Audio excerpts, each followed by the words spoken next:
let me first remind you that there was a report due on last Thursday. There were a couple people who did not submit them. And I don't know if that was because you didn't know to do it into Blackboard or some other issue. So if you will let me know whatever, either submit it or let me know what the issue is, that would be great. Let's see, Ariana, Talia. Not here again.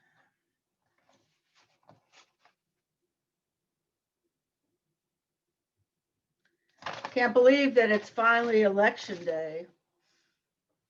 It'll all be over soon. Well, it won't. It'll probably not be over for a long time. Taryn, no.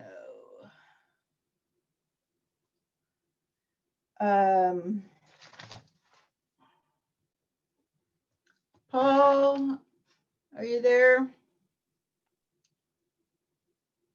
I see. Reagan, I saw you, yes. Joe. La Destiny, yes. I'm here. Ryuna, no. Oh, she got the message I wasn't going to be on campus.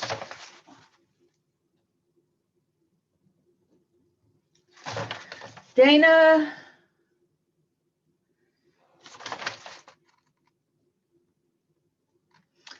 Abby, yes. Are you Yes, there? I'm here. I'm Yes. here. Veronica, I'm yes. here. Brenda, I saw you before. I'm here. Yes. Deasia.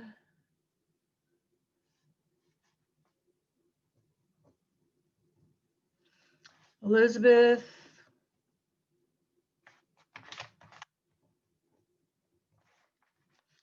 Whitney, I saw you come in. And Alyssa, great.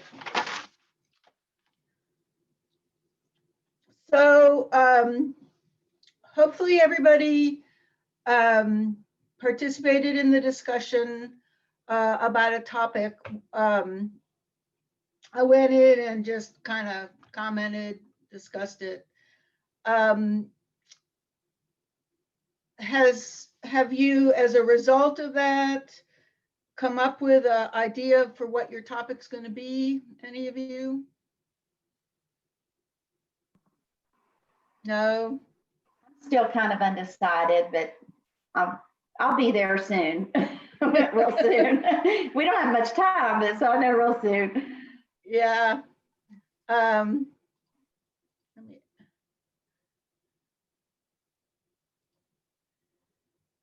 I am trying, what am I, oh, I need to do this. Everybody's a little too soft. Any questions to help you come up with that? So one of the things I commented on, just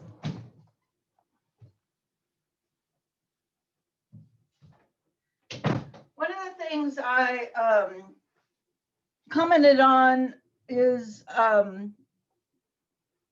mentioning that it should be a act, you know, if you're saying we need to fix the potholes, as somebody said, you need to narrow to a specific community, a specific area, and this is a very practical kind of activity, this riding. So fixing the potholes in a neighborhood would be a perfectly reasonable project to work on, or any of these other community ones where, you know, do something to the playground or add a new program, or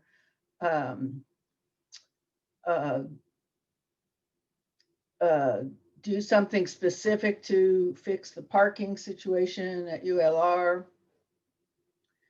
Now we only have, Ms. Madsen, we only have to select one, right? Oh, yeah. So Okay. the idea, sometimes we tend to narrow, you know. just I by knew you had it broken down by community, school, and work, but I wanted to make sure we only had to do one. I wanted you to propose as many as you could, but for the actual project, you only have to pick one.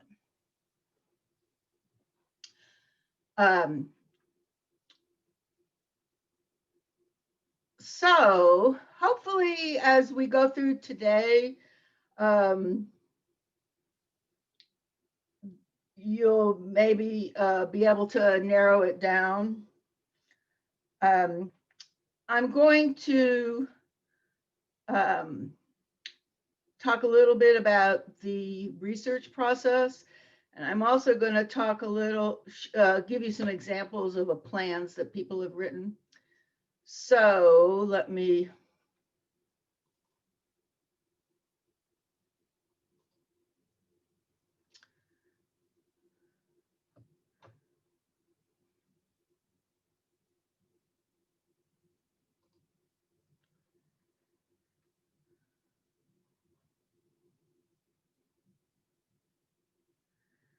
All right, so last week was week 10, and the site week 10 provides you some general information about this assignment, including, of course, the assignment and this reading that I wanted you to do. And then this week, we're going to start doing some research. I wanted to point out what is in week 10 so that I included all these supporting documents underneath week 10, including things about searches. And we're going to start this week, really the material that you'll find in week 11 and 12 are all related. And so I've put up both weeks 11 and 12. Both of them have to do with the research. One of the things I added on week 11, and it's also in Blackboard, was some sample plans. These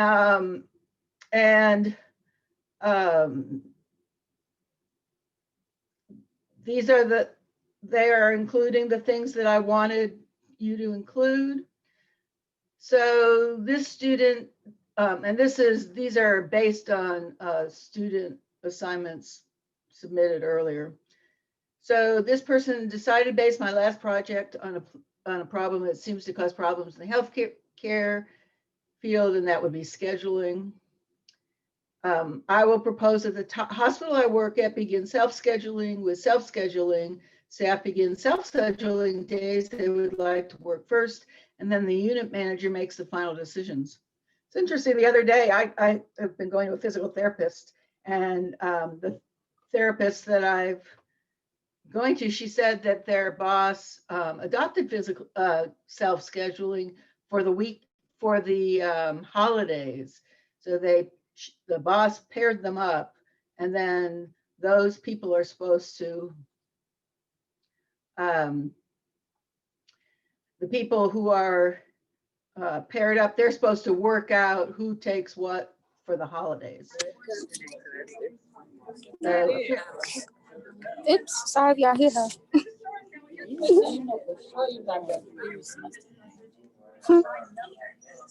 Oh, y'all on mute. Oh, no, we not. Okay.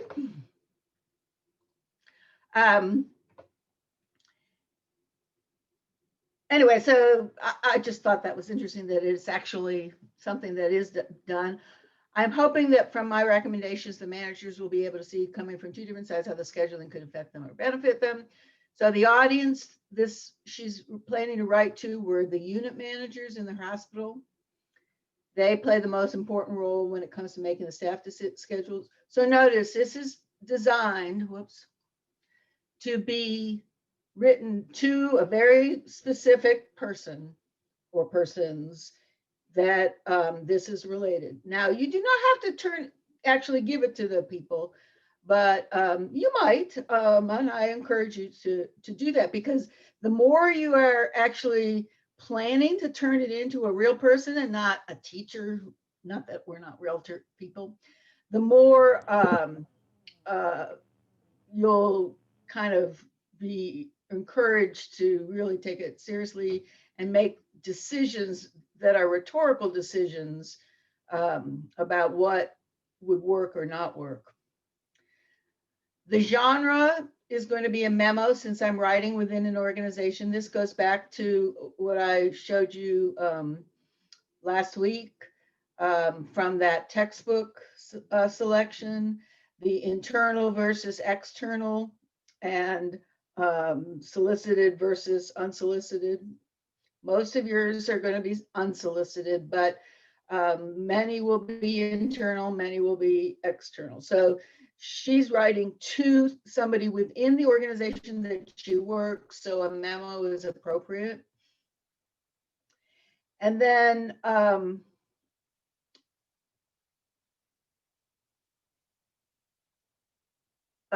for research, she's planning to do searching into about self-scheduling in hospital and other settings. And she also is planning to do a little direct research or empirical research, that is talking to the nurses in her unit. And then the last thing was permissions, which you need to think about as opposed to, for your particular unit. So the second one has to do with a public, creating a public recycling program. So in this student's county, there is no public recycling program.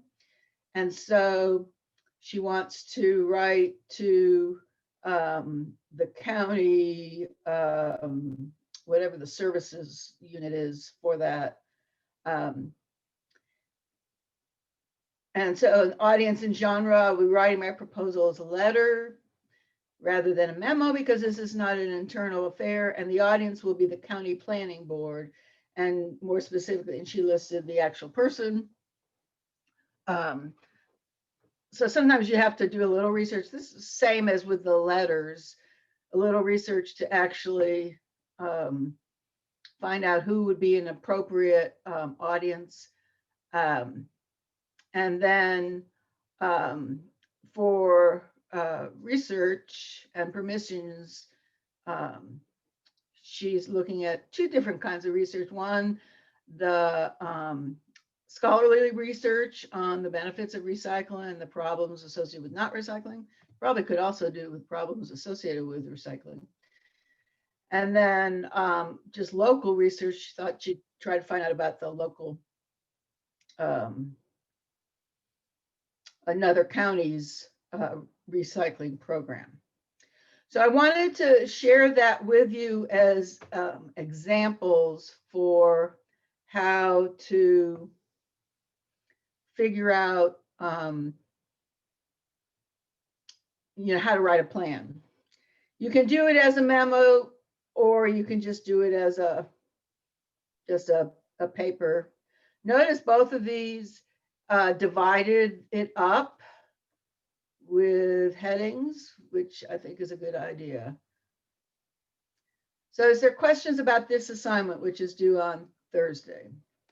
I got kind of like a general question about my specific one. So I was thinking about doing the idea of classes for like general, or having a program for general things like changing a tire and all that stuff for students in high school. Life skills. Mhm.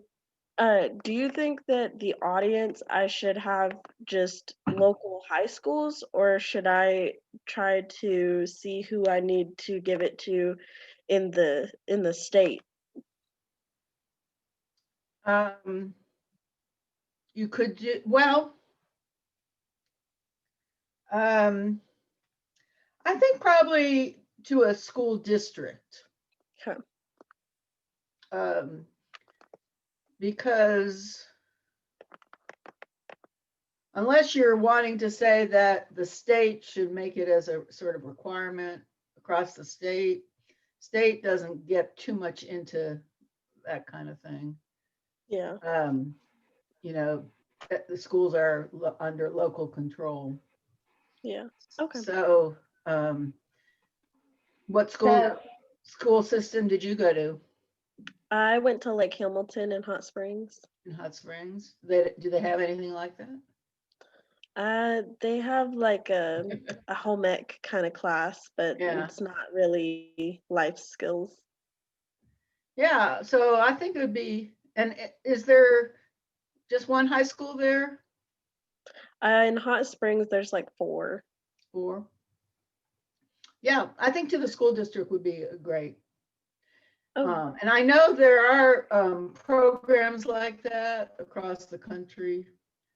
There may be sub parts of it, like I know there was a big movement for, you know, basic financial skills, understanding about loans and credit cards and checkbooks, and I guess checkbooks no. are becoming Okay. obsolete, but so Miss Matson, is this the actual annotated bibliography we're going to be doing? no, this is the plan. This is the So same plan, and this is due Thursday, 11/5. this is due Thursday. I think I'm getting confused since I sat out that week. I'm kind of confused. Right. On the beginning of the assignment,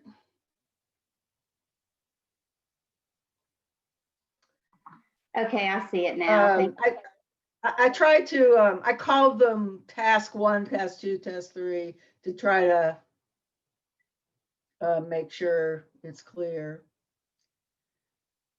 So the brainstorming discussion, the plan due, and then in 2 weeks, the annotated bibliography.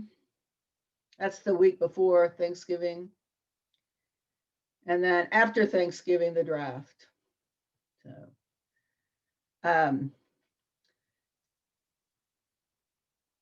So what I'm hoping is that you get the plan written and also start doing the research now, which is why I posted all this stuff week 11 and 12.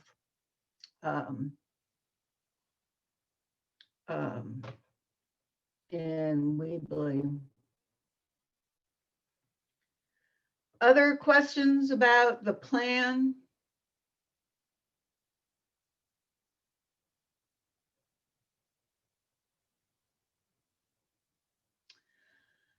Okay, so I'm sure you're wondering what kind of research you could possibly find about your various topics.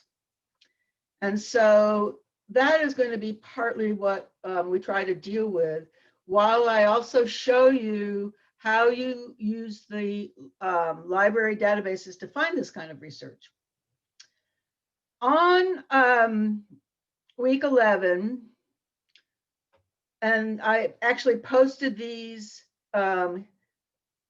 things in an earlier time, and we're kind of redoing the same things because basically we're just going more into the same kind of skills. And I think we saw this scholarly and pop video before, and this one didn't work before, but I think it's going to work today. What's the deep web and why the library? Brought to you by CSUSD's John N. Fowle Library. You've probably heard your professors say that you need to use the library for your research projects and papers. But have you ever stopped to ask why? Can I stop? Can you hear this okay? Can you see if you can turn up on the video, like you see the little speaker that you're by? There's plenty of information out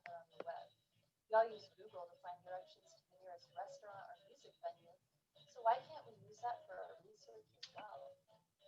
You see, often the types of resources our professors want us to use, like scholarly articles or books, cannot be found using popular search engines like Google.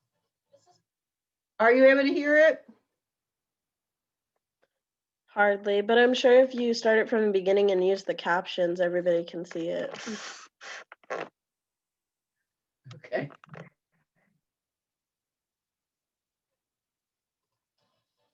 What's the Deep Web and why the library? Brought to you by CSUSB's John M. Fowle Library.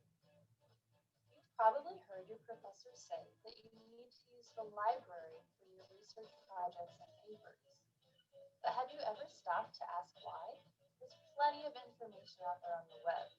We all use Google to find directions to the nearest restaurant or music venue. So why can't we use that for our research as well? You see, often the types of resources our professors want us to use, like scholarly articles and books, cannot be found using popular search engines like Google. This is because the content that search engines retrieve, like email, Facebook, driving directions, recipes, and blogs, represents only a small fraction of all of the information that's out there. We call this the open web because, well, it's free and openly available for anyone with internet access. The rest of the information out there, including most of the scholarly materials you are expected to use in college, live in what we call the deep web.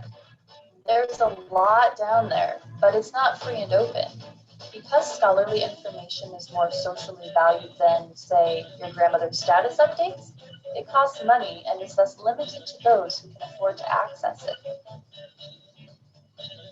At this point, you might be thinking, okay, but what does any of this have to do with the library? Well, because universities and colleges know that you need access to information in the deep web, the library typically purchases it for you.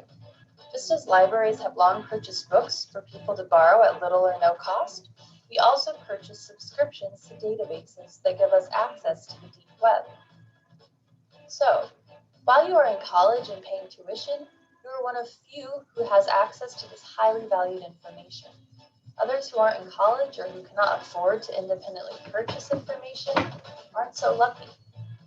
The next time a professor asks that you use library resources, you'll now know why. What they're saying is that they want you to dive into the deep web.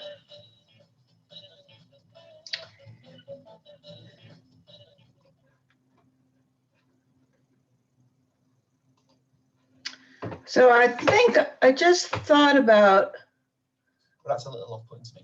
Dan, some words from you, and then we'll move on to the next channel. I think it's tough when you have a tech channel that's just starting out and they're trying. so I think I know why. I think I need to change the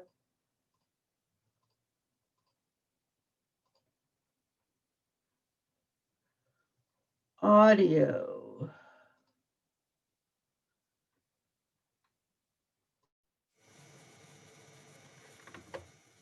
I think that might help. Can you hear me?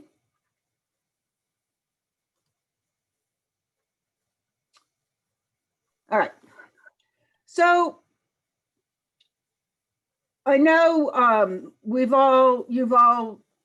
well, no, I don't. How many had used the library databases before I asked you to do it for the academic?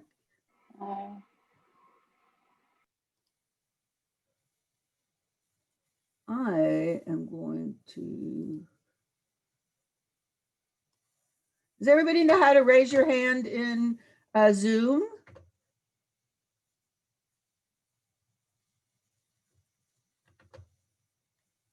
I'm trying to, probably I have to,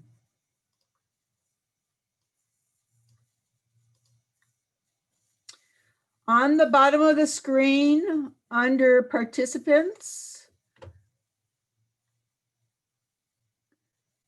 you click on participants and you'll see your name.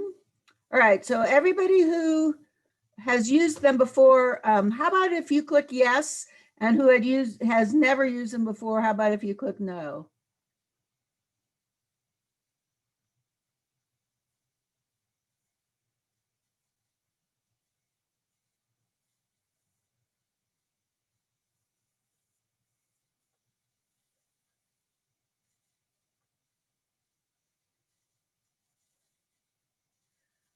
Well, that is good. Most of you had used them. So what have you learned from your past experiences using them? You can really narrow it down if you know how to use it right. Right. And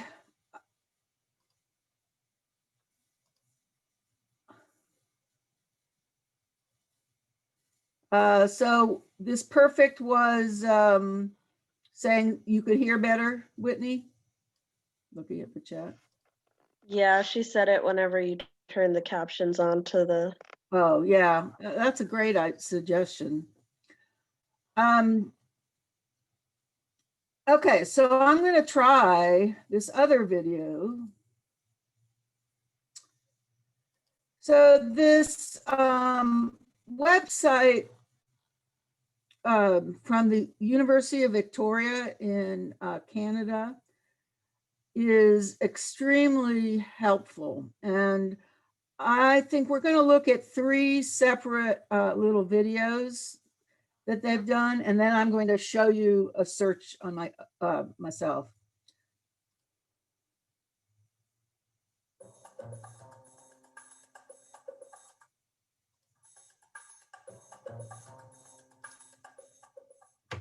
So you've got a great research topic and you're eager to get started.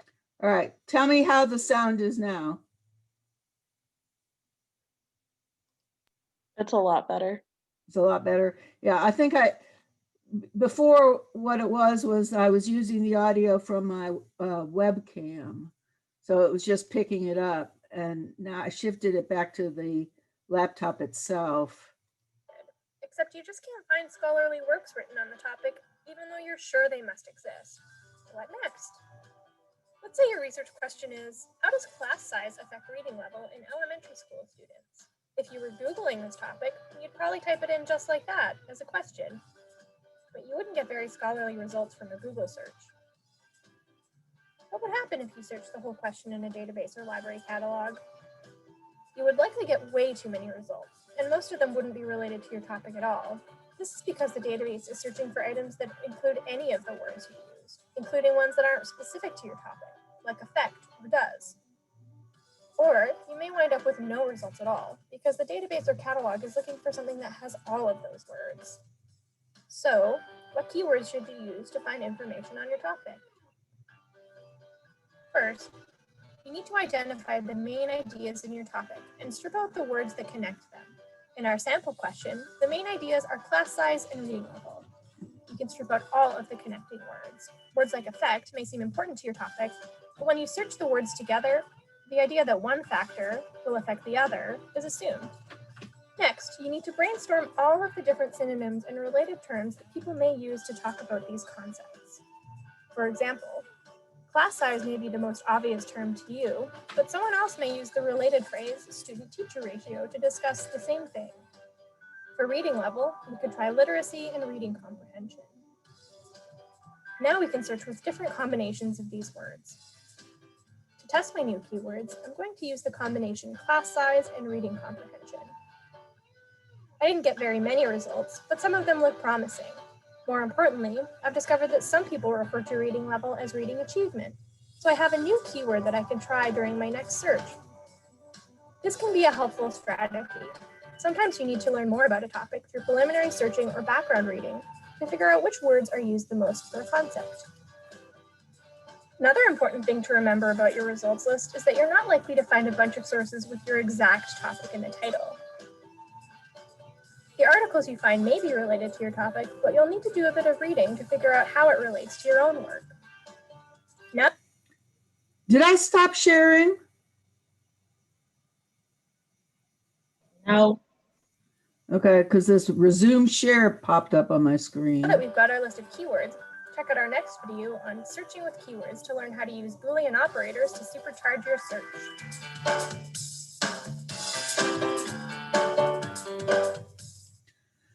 Okay, so what you have in that very short little video are two really important concepts to be aware of when you're doing searches.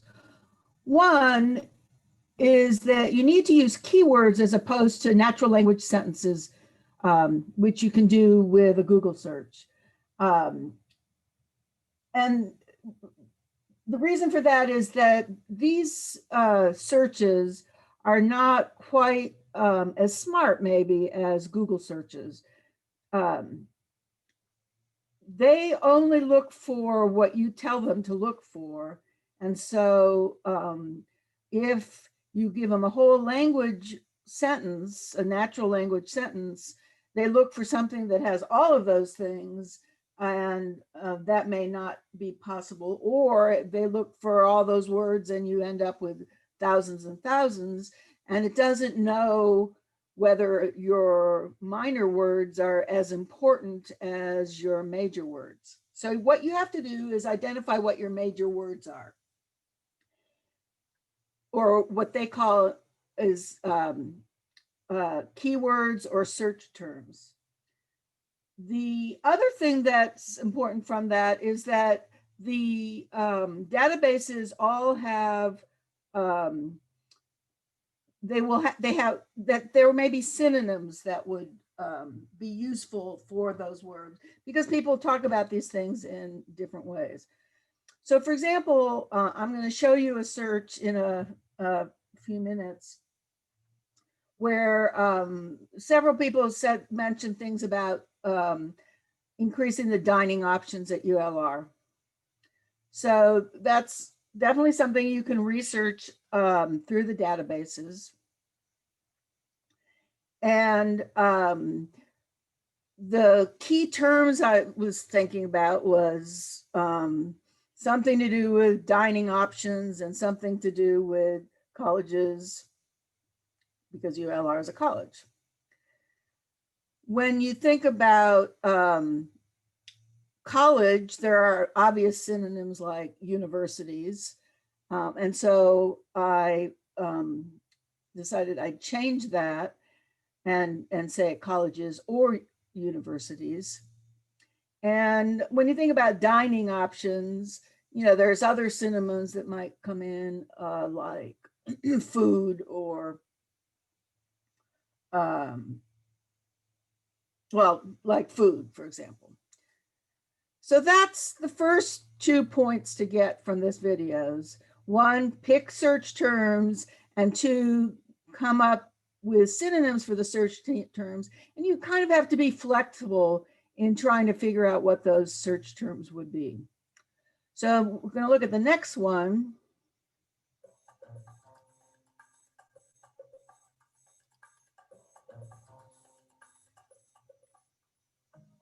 One option when you're searching with a number of different keywords is to search with Boolean operators. Booleans are words and punctuation marks that can help you combine your keywords to narrow down your search more easily. Booleans include the words and or. If you put the word and in all capitals between two words, the database will know to find items that include both of those words, and not items that have one or the other. The word or is useful when you're searching with synonyms. In our example paper topic from part 1 of the keyword video, how does class size affect reading level in elementary students, we identified several synonyms and related terms for the keywords class size and reading level. So we could put the word or in between reading level and literacy in order to find articles that use either of those words to describe the concept. Another word you can use is not. For example, if a lot of articles came up about secondary school students when I'm only interested in elementary students, I could add not secondary to my search in order to exclude any results that use the word secondary. There are also certain punctuation marks that can help us when we're using Booleans. Quotation marks can be put around multi-word phrases to let the database know that we want to find the whole phrase together. For instance, I would put quotation marks around the phrase class size, so the database is only looking for articles that include the phrase class size, rather than the words class and size used separately. Another handy tool is the asterisk. In our last example, if I was searching for literacy and class size, and I decided that I only wanted articles that were about Canadian students, I could add the search term CANAD asterisk. The asterisk tells the database that you want to find things that include any word that starts with the letters CANAD. This will include Canada, Canadian, and Canadians. One thing to remember is that if you're using the Books and Media tab on the library website, you'll need to use a question mark instead of an asterisk. Finally, we can use brackets to keep all of our synonyms I'm actually not sure if that applies at the ULR one. I have to check that. organized. So, using our sample essay topic from before, we can build a search. Literacy or reading achievement, and class size or student-teacher ratio. Here, I've used brackets to keep my sets of synonyms together. Inside the brackets, I separate the synonyms with the word or, and I connected my sets of synonyms using the word and between the brackets. Some databases don't use Booleans automatically, so you may need to turn them on before you search in order to make them work. I haven't used all my search terms yet, but this is a good start. Now I can check out which articles are coming up, see if there are other search terms I can use, and add or swap out different search terms to get the best results. Give it a try and see if Boolean operators help you find what you're looking for.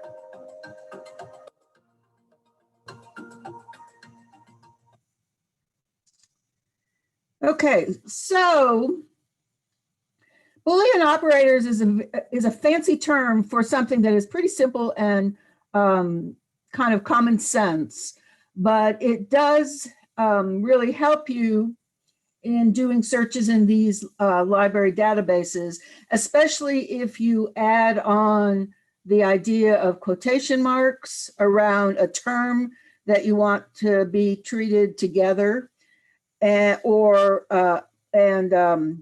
brackets or parentheses around the particular Boolean indicator.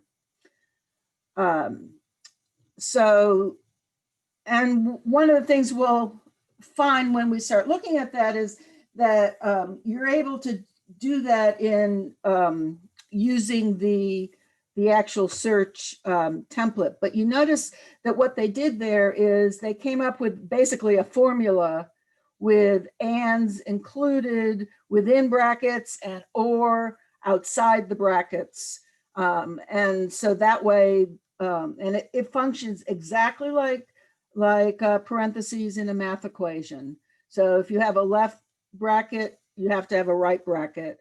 And then the search engine treats everything within the brackets as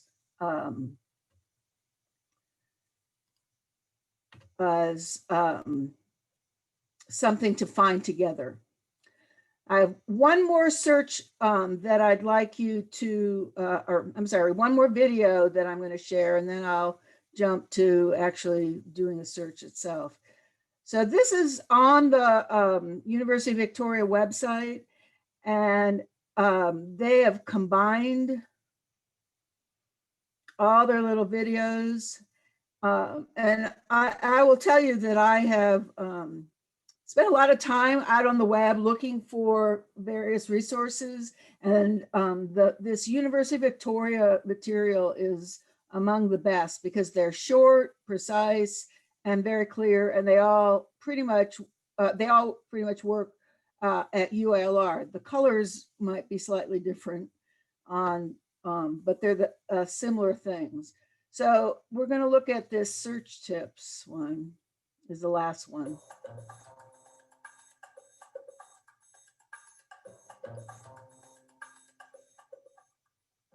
Here are a few things to keep in mind when searching for sources. Choose the right database for your subject. The best way to do this can be through the subject guides. Once I'm in my database, choosing the advanced search automatically saves me time by breaking everything down into categories. Every database looks a little bit different. This one offers a drop-down menu that allows me to specify whether my keyword should fall under a specific heading, like author or title. I can also choose not to select one of those headings, which allows me to search all the options. I don't want to search my topic as a whole phrase because more words means fewer hits. I'll break it down into key ideas. I put quotation marks around polar bear because I want to search for those two words next to each other, rather than polar separate from bear. Choosing and from this menu tells the database that I want polar bear and the following terms. Geographic terms really help narrow a search like this, and since I want anything related to Canada, I'll use the asterisk. In the book catalog, I would use a question mark here instead. The asterisk tells the database to search for any words beginning with these letters. That would be Canada, Canadian, etc. This also works for variations in spelling, like the British color and the American color. In the book catalog, I would write color with a question mark, and in the journal databases, color with an asterisk. The more synonyms I include in my search, the better, because I don't know what terms are listed by the provider. I can put brackets around groups of synonyms as well, like teenagers or adolescents, and beliefs or attitudes, and alcohol. The or in this category tells the database that any of these terms will do. I could also add a new row and select not if there was a term I wanted to exclude. Generally, and depending on my project, of course, I want between 10 and 100 hits returned, so this is a pretty good number. This first article looks perfect. This page holds all the possible information for my search to capture, so it's important that my search terms are varied enough to be included here. If the spelling or word choice doesn't match up, this reference won't be returned in my search. The abstract is a key area for search terms since it's a summary of the article. This article also has online PDF full text and allows me to print, email, save, cite, export, whatever I want to do with this article. More recent articles have longer abstracts. Older ones might only list the author, title, and a few keywords. Try these tips with your next search so you can skip the goose chase and get right to the golden egg.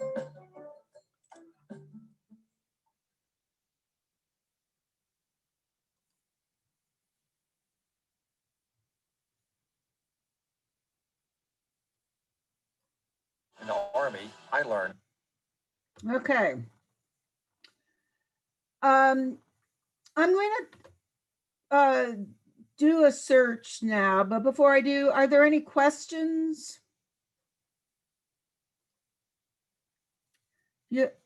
Have you used the and or the Boolean search terms in the past? And recognize how that's part of the process? Okay.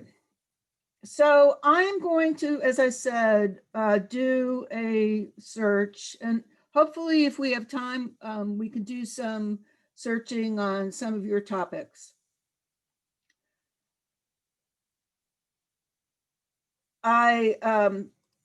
Several people said something about dining as an issue. So that's why I thought I would do that. The first thing about doing a search is you have to get to the ULR library. And sometimes it's a little hard to find it. The easiest way, I guess, is just type library, Ottenheimer Library in the search term. You can also find it under the tabs. They're in different places for every tab. So it's under academics and Ottenheimer Library. It's also under students.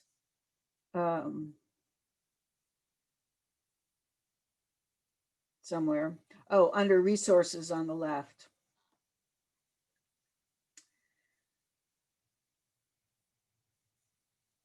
There is something called a quick search that the librarians really like, but I find it kind of confusing, and it often gets you to something and then won't actually let you see it.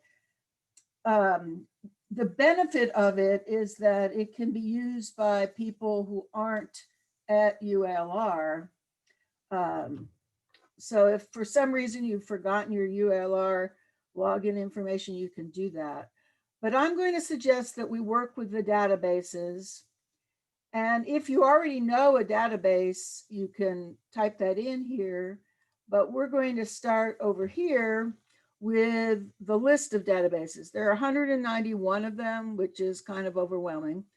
So you need to narrow and just figure out which one or ones will be most useful for your particular topic. Over on the right of the page, they've given us some popular databases. CNOL Complete is actually a nursing database. And so those of you who are in nursing should become familiar with it as it'll be necessary in all of your classes. JSTOR is often used in the humanities, and then ProQuest Central is a sort of centralized database that includes, as it says, 30 databases. So actually, as it turns out, although there are 191 databases, there are 2 companies that have bought up many of them. And they are ProQuest, and so ProQuest Central is where you can locate those, and EBSCO, which has bought up a whole bunch of other ones. The library has done some narrowing for us by narrowing the subject. So I'm interested in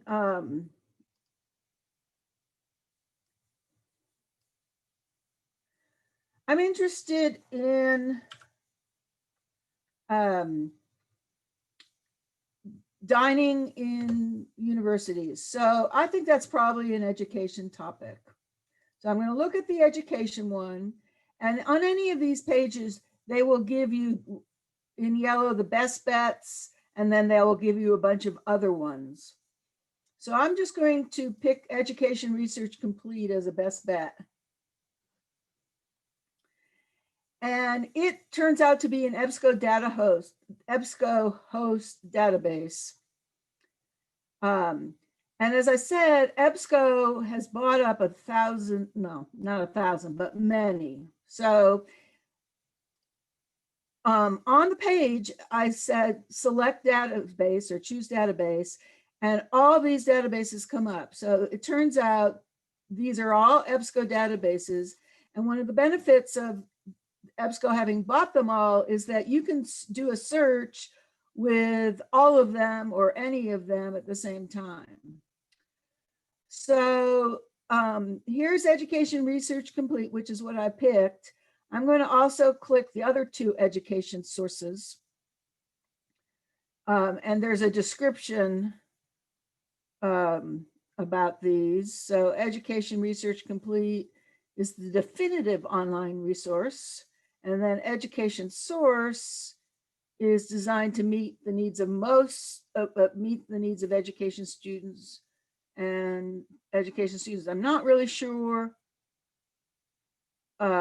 which is bigger. And then ERIC is a national database. It's part of the National Education Center of Educational Statistics, I think. And I'm also going to use Academic Search Complete, which is just a sort of a general database they've picked from all of the EBSCO, because it just often is useful. And then because I'm interested in sort of a business issue, I mean, the dining hall is partly a business of the business of dining in a university. I'm going to click on Business Source Elite. And so now it says searching and then show all. It tells me the databases I'm looking at. And I don't know at this point which database is best, but I might as well use multiple ones and increase my odds. Now notice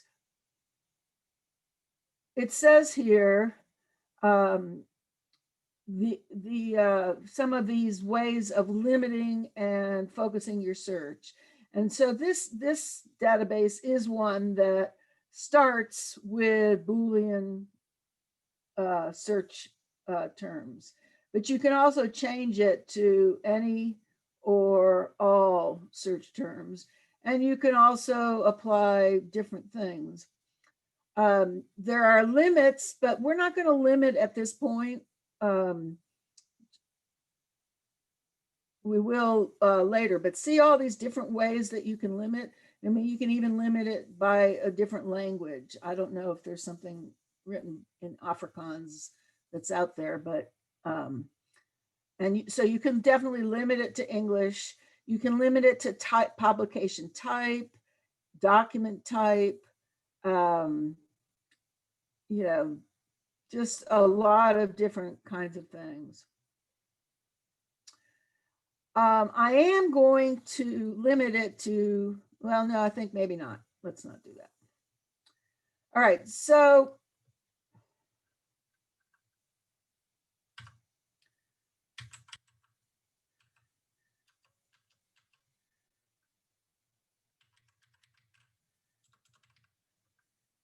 I'm just going to start with dining in college.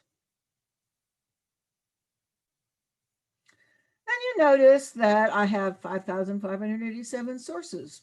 This is too many. Although the default order is relevance. So in terms of the order in which it shows up, the ones at the top are likely to be relevant. And notice what they've done is they've found articles that have both of these words in the title. Well, at least that first one was. This has dining. This has college. So basically all of these, this one has dining, but it also has campus, which might be a search term that you might want to use. But let's narrow it. And one of the easiest ways to narrow is to narrow the field. So let's say I want college to be a subject term. What is a subject term? So here's an article right here. And one of the first things it shows you in describing the source are the subject terms. And what these are terms that the journal has identified as subjects that they're going to basically tag any article with about those topics. And it's not actually, it's not the journal, but it's the database. So if you look at this article,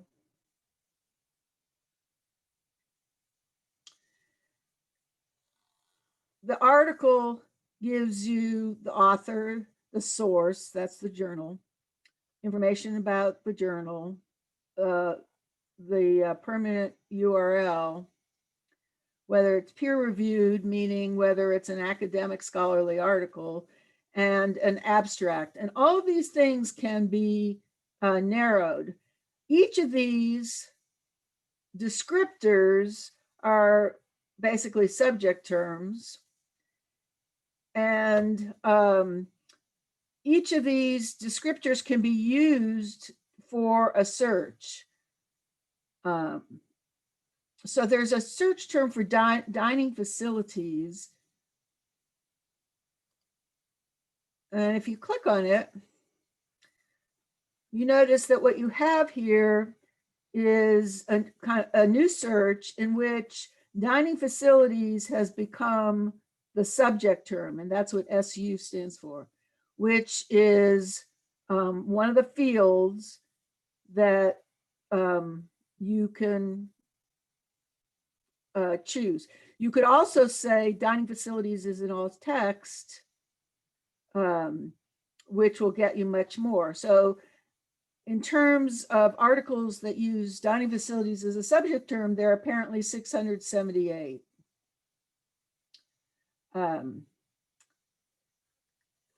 So what I just showed you was one way to narrow by subject. The other way to narrow by subject is to pick the field itself and put subject here. So we're going to do subject terms for both of these, dining and college.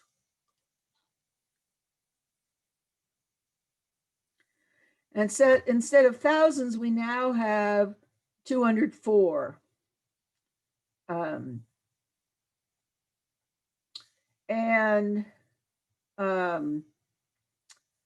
Let's say we want to narrow it even more. We want something that has dining in the title. Oh, actually, it made it larger. So there's even more things that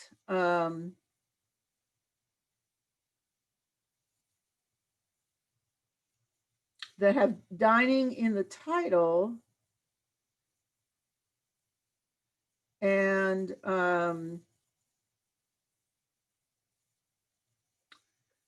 colleges in the subject term.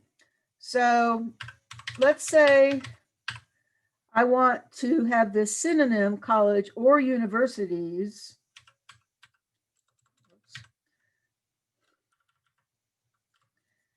And actually universities is an example of a word that you might want to use the asterisk in.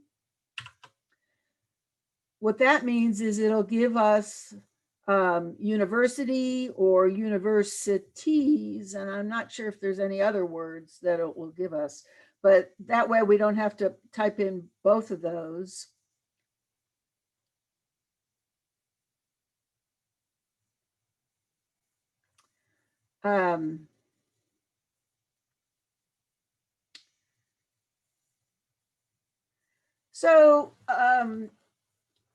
It seems like the topic people were mentioning about dining was that, you know, they don't have enough dining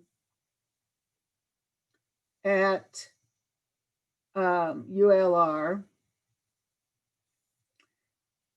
And it looks like some of these articles might actually be relevant. So for example, the first one, maybe not. Well, maybe it would be. Dining hall meal swipes predict retention and graduation. Why might that be relevant for a report about improving dining facilities at ULR?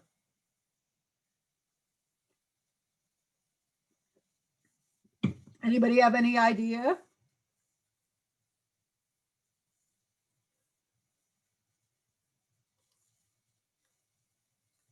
Why might an article about dining and retention be helpful to you if you want to write a proposal to the university to improve its dining facilities?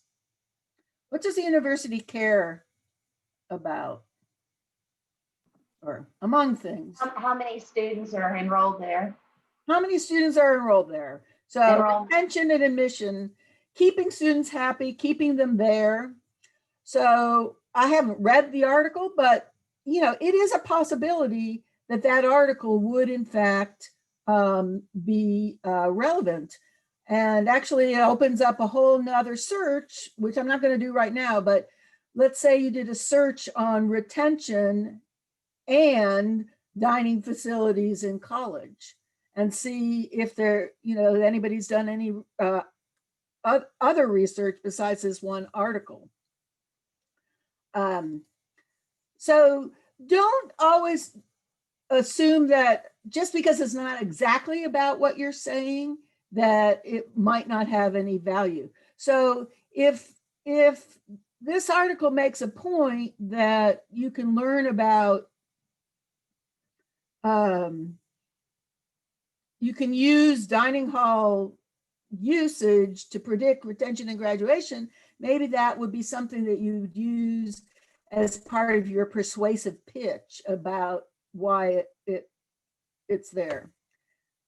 But let's say you want to focus on these schools that are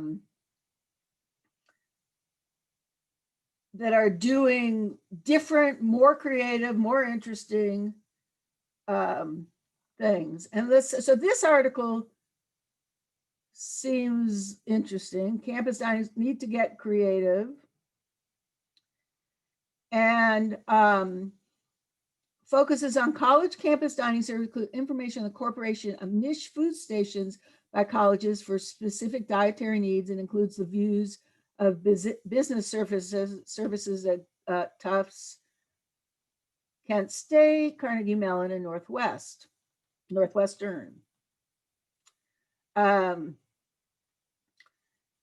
So you might think that's a pretty interesting article, and then you can open this up. I want to point out another way you can go about finding something. And let's say you click on this university business, which is the name of the publication. This gives you all this information about it. It also, over here on the right, all issues and articles are available, even in 2020.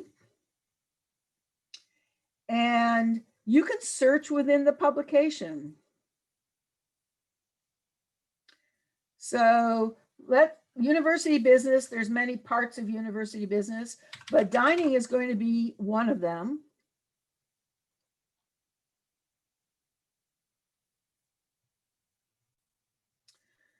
So they have had 54 articles that somehow talk about dining. And again, notice that it's sorted by relevance. This is, of course, interesting, just what universities have done to adapt for with coronavirus. Dining on demand, new ordering and food delivery options serve students who increasingly want their meals when and where it's most convenient to them. Wiring the dining experience, that's probably to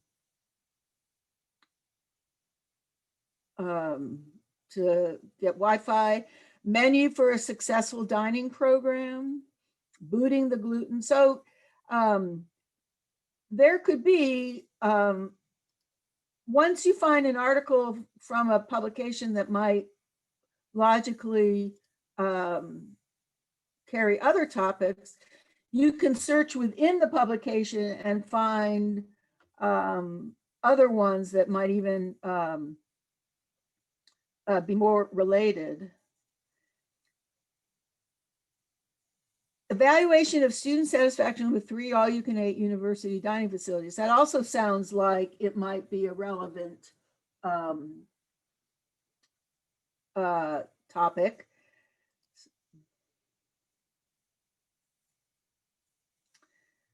And Journal of Food Service Business Research. So this is one that we got not from the education database, from Academic Search Complete, but chances are there are other articles about university dining facilities. So again, you might want to search in the publication itself. In this case, so we're searching in the publication, the field JN stands for journal. When you do it over here, it's source, and I have no idea why they would say journal there, but source there. Maybe source is a broader term. That's probably it. And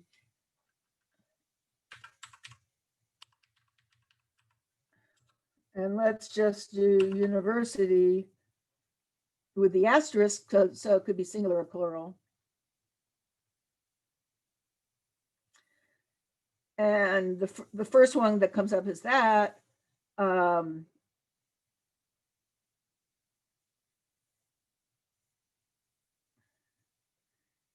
So the first one was the one that was most relevant. So you might want to take a look at its subject term. So it uses college campuses as its subject term. And then there's food service in universities and colleges. So I think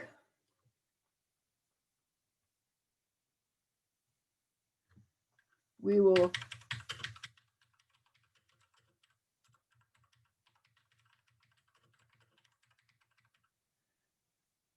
we'll borrow their subject term.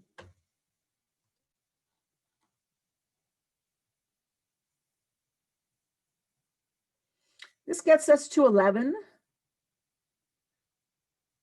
but it looks like they're probably all pretty relevant because they're all about the variety of sources available at the university's dining hall. Let's go back to this evaluation of student satisfaction. So you may panic when you see this because it says get from another library or check library catalog for this journal. There isn't a little PDF right there to the left. So you can check the library catalog to see if they actually have it. Almost always, I don't know why they do that because it almost always means it's not available. But you can also get it from another library, which is interlibrary loan. Do not panic when you have to get something from interlibrary loan. They work quite quickly. They probably work even more quickly now because most libraries don't have people coming in and out of them anymore. They're doing everything remotely. And so interlibrary loan is something that works really well. When you click on get from another library, you have to log in.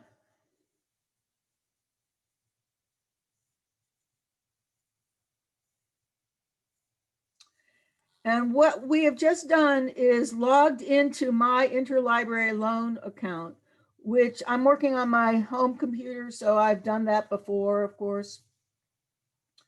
And the box is automatically populated. So everything I want, I don't even have to type anything in. I want this article, this date, volume, etc. This is the name of it. Even puts the ISSN in there. The only thing I have to add is date. So let's say I want it by then. I'm not willing to pay anything. And my phone number or my email, I can add my phone number if I want. And all I have to do is submit my request.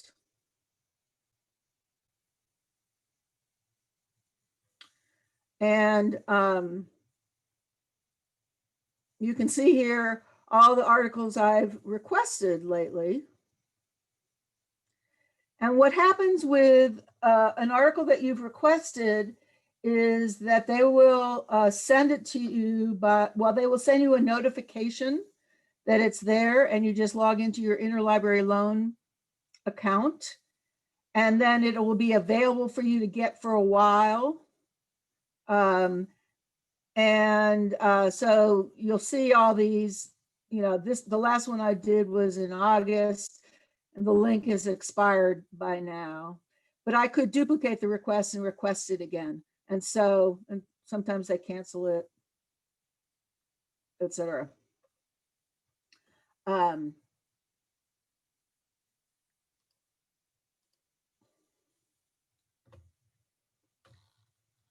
When you find something that looks like it might be useful, if you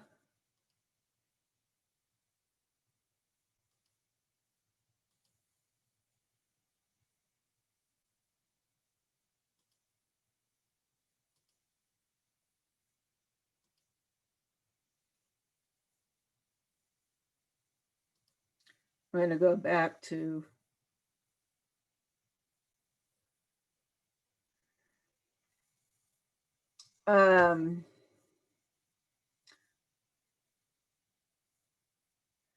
so this one about retention and graduation, let's say I think I would like to read it. And it does not seem to have full PDF right attached to it, but it does have a get full text.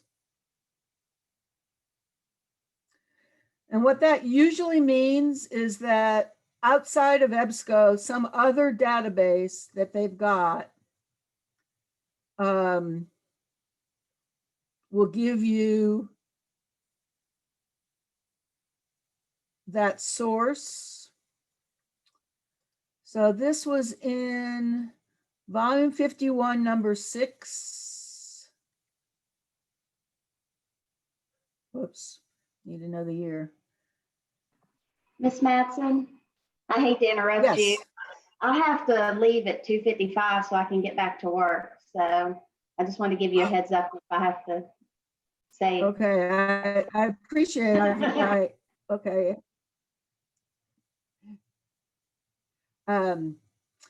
So let me just mention that these things are here over on the right. You can do all those things.